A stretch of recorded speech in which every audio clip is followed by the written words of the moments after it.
This video is a part 2 of my Nintendo 64 repair. In the first video, I had shown you the thrift shop Nintendo 64 that I've bought several years ago. It did work at the time, put it in storage, and then recently pulled it back out of storage, and it didn't have video. It had audio, you could hear the game music in the background, but no video. I had troubleshooted it down to the VDC chip, U4, and confirmed it was bad by switching it out with one of my other consoles. But anyways, I had purchased a cheap, broken Nintendo 64 off eBay to use as parts. And I knew at the time there's at least 2 different motherboard setups for the video section, so I kind of knew there was a chance it wouldn't be the right compatible one for parts, and that's what happened. It was a different board revision, but it ended up being repairable anyways. This is the case of the eBay parts model that I bought, and you can see it's broken around the reset. The reset button was stuck down, and it just needed a new case and a cleaning to save what I thought was going to be the parts board. So now that one's fixed and is working, but I still have the original broken Nintendo 64 that I need that chip for. I wasn't able to find someone to sell the chip, but Emmett, who was a viewer of the video, took pity on me, and he had a donor broken board that had other issues, but the chip was good. So he sent me a good working U4 or the VDC chip. So thank you. I'm very grateful for this because that means now I can save this other console. So I'm going to go ahead and install the chip. And this console also had some stability issues where I'd play for 10 minutes and lock up. So I think I'm going to go through some capacitors and just do some cleaning, maybe some reflowing, and hope that takes care of that.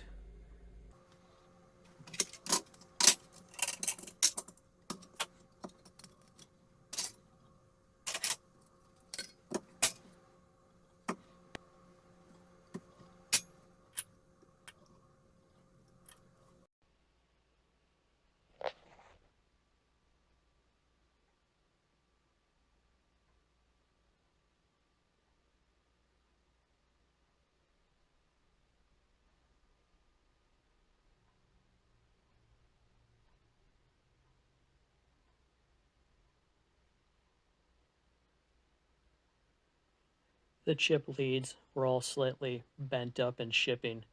That's why here I kind of have to push them back down into shape.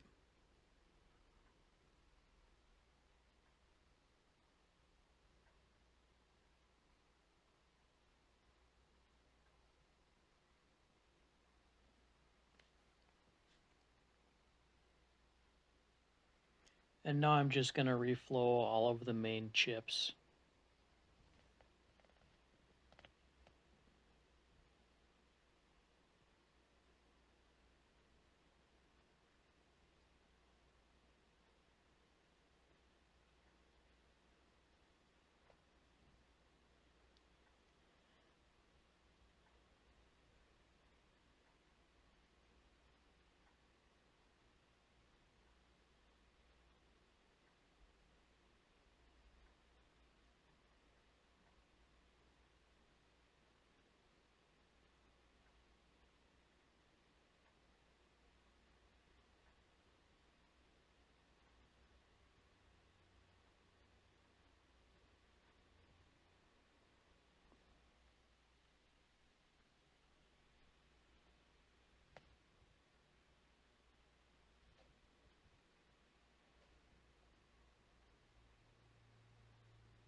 Here's the cart slot.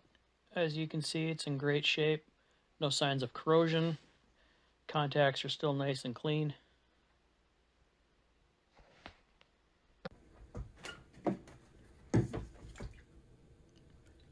I totally intended to replace these capacitors related to the incoming power, but they are an odd oddball 68 microfarad and I wasn't prepared, and I thought they'd be a standard range, and they're not, so I don't have them, and I apologize.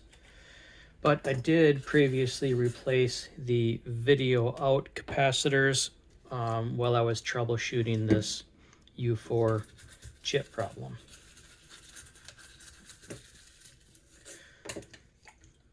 So now everything is just going to get a good alcohol bath, including the cartridge slot. And as far as that stability issue I was talking about earlier, where it would play for about 10 minutes and then lock up, I've already swapped out the power supply and the RAM expansion and the game itself, and it's somewhere related to this board because all those other accessories work fine on a different console, but something on this board causes it to sometimes lock up after a while. And I'm sure some of you are probably saying, hey, it's thermal related, but I took a look at the pads. They still are, gooey, not gooey, but, not hard. So I don't think the thermal pads are the issue. Could be, I'll investigate. But maybe reflowing the chips on here will fix whatever that problem was. I'm hopeful anyways. If the problem comes back, then I'll be ordering a actual capacitor kit.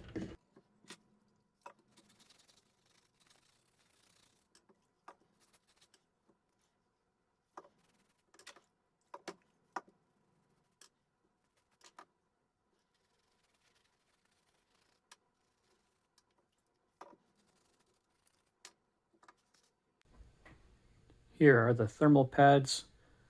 They're clean and they're still soft and tacky. So I don't suspect these to be a problem. And this is one for the RAM. And all of the ports look good. There's the controller ports, clean, no corrosion. AV port is good too. I know the lighting isn't quite making its way in there, but no sign of corrosion on the AV port. And the power port, come on, focus, is also clean, no corrosion. Oh, and the RAM expansion, nice and clean, no sign of corrosion or problems there either. I have everything just loosely assembled, just enough for testing. I'll go ahead and start plugging in accessories. Like I mentioned earlier, I know all these are good. I've used these in other consoles. Power supply, the AV cables, the cart, everything works fine in a different console. And the RAM, just making sure I put everything in the right way. And the controller. Okay, if I installed that chip correctly and if it's good, we should get video on the TV over there. Ooh, look at that, it's working. Awesome. And just a side note, since the Nintendo 64 output's 240 and I have two Vizio TVs and neither of those will take in 240, I have to use the 99-cent thrift store VCR because everything it takes in, like through the front ports and all the other VHS and DVD part of it, it spits everything out through the HDMI port at 1080p. So that's how I'm able to use a 240 signal on a Vizio. It's been running for about 10 minutes and it locked up. So I think next step is I'm going to get all the shielding and heatsink out of the way, try to get it to lock up again and take some voltage measurements. I'm able to pretty much get it to reliably lock up on the Ridge Racer demo. So what's running right now, we'll take some measurements. 3.3 looks healthy. Should be a 12 volt right here. Yep, 12.2. And then this should be the 5 volt. And that's 5 volts. So now I'll just wait for it to lock up again and see if anything changes. So there, if you can see in the corner of your screen, we locked up again. So let's retake those measurements. 3.3 is still 3.3. 12 volts is still 12 volts. 5 volts is still 5 volts. So it's probably not a power delivery issue. And all these 68 microfarad caps that I was thinking about replacing just seem to be tied into the 3.3 volt rail, which appears to have nothing wrong with it. So I guess I don't need to worry about that. I am not a Nintendo 64 expert. I just like to dabble. But I Googled the problem. I could see other people complaining of the same problem, but no real answers. Some people just say just replace the caps. But nobody would ever come back and say, yes, I replaced the caps and that fixed the problem. I haven't been able to find anyone confirm that they actually fixed the lockup problem that happens during gameplay 10 minutes in. I'm going to take a wild guess and assume that maybe the RAM is failing, and when it gets to a certain spot in the RAM, it is bad. So I guess the next step is I'm going to take apart one of my good N64s again and steal some chips off of it, do a swap-a-roo, and see if the problem follows, see if the problem goes away, see if it changes anything. So here we go. To settle any doubt in our minds, I switched out with my good console. I'm using the same power supply, the same AV cord, the same cart, the same RAM expansion, the same controller, and I'm running the same game, and it's been going for 20 minutes. It hasn't locked up. So we know the problem is somewhere within the board. So I'm going to go ahead and switch out some RAM chips.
So now the known good memory is on the board that locks up. So let's see if the problem followed or if the problem is still there, because those are the possibly bad RAM chips there.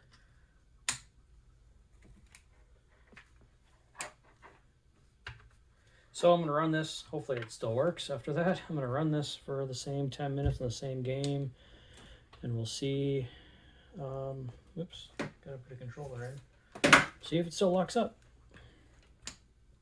So far so good. And I'm on my home screen there.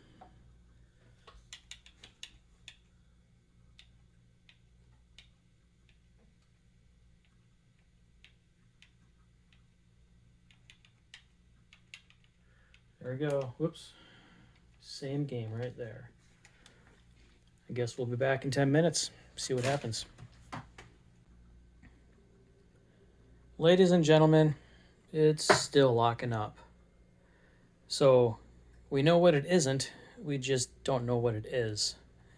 I have a feeling it might be maybe one of the main CPU, or what do they call this? The RCP? Is that what this chip is? Yeah, RCP. I don't know. I mean, if anyone knows, please let me know below. It'd be nice if I could hear from somebody who had the same problem and had a confirmed fix. Maybe it's just a crystal or something. Wouldn't that be nice if it was something small like that? But I'm gonna have to throw in the towel at this point. I just think I've had enough of this one for today, but I'll definitely be open to suggestions.